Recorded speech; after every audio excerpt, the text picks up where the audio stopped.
So, hello from Bodhgaya in India.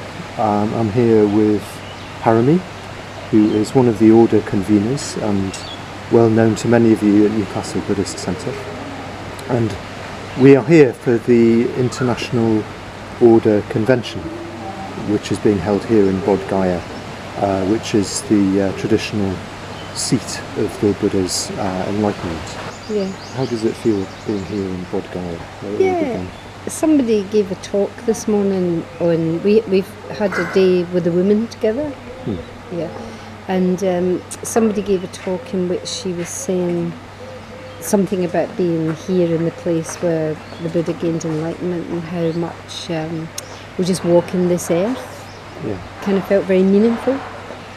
But she also made this point, it was a talk yesterday, somebody made the point that because of the way Bhante's taught us, as it were, within True Ratna, and because we have a refuge tree, which, or the tree that we use for going for refuge practice, has many other teachers on that tree, that it was quite something being at the temple, surrounded by people from those other traditions. Yes. And it almost felt like our whole refuge tree was kind of coming alive around you. Yeah, and you really hear it, don't you? Yeah. Because there's a sort of cacophony of different sort of kinds of languages and all kinds of Buddha praise in a way. Yeah, but one of the things that I really love about being here, about our community, is that we're not just from Korea or from China or from Japan or wherever. It's more, we're such a kind of worldwide community. Yeah.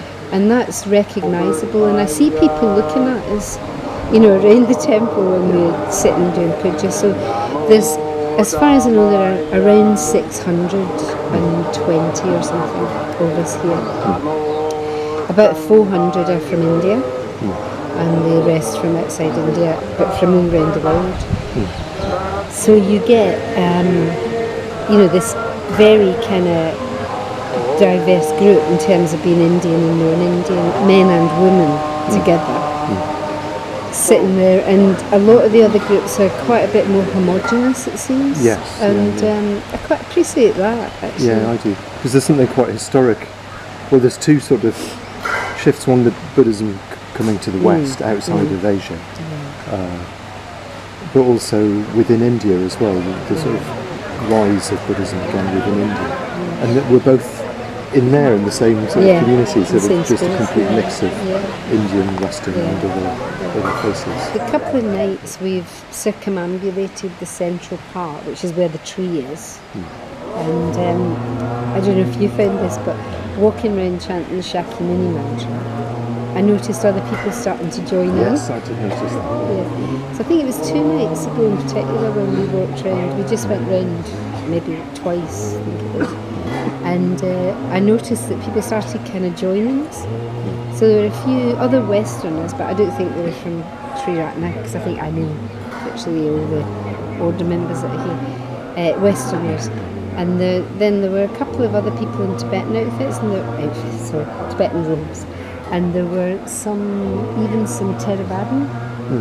And they started just chanting the Shakyamuni mantra, and it just felt so unifying.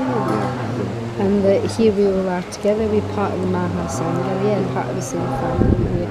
We're all doing whatever we're doing within that. Yeah. And that it all came from that place. Man sitting under that tree. Yeah. That again sort of makes it very real, doesn't it? Well, it's real and it's kind of magical. It's a funny mixture, because I have this sense of being part of something that's very real, historical, rooted, earthed.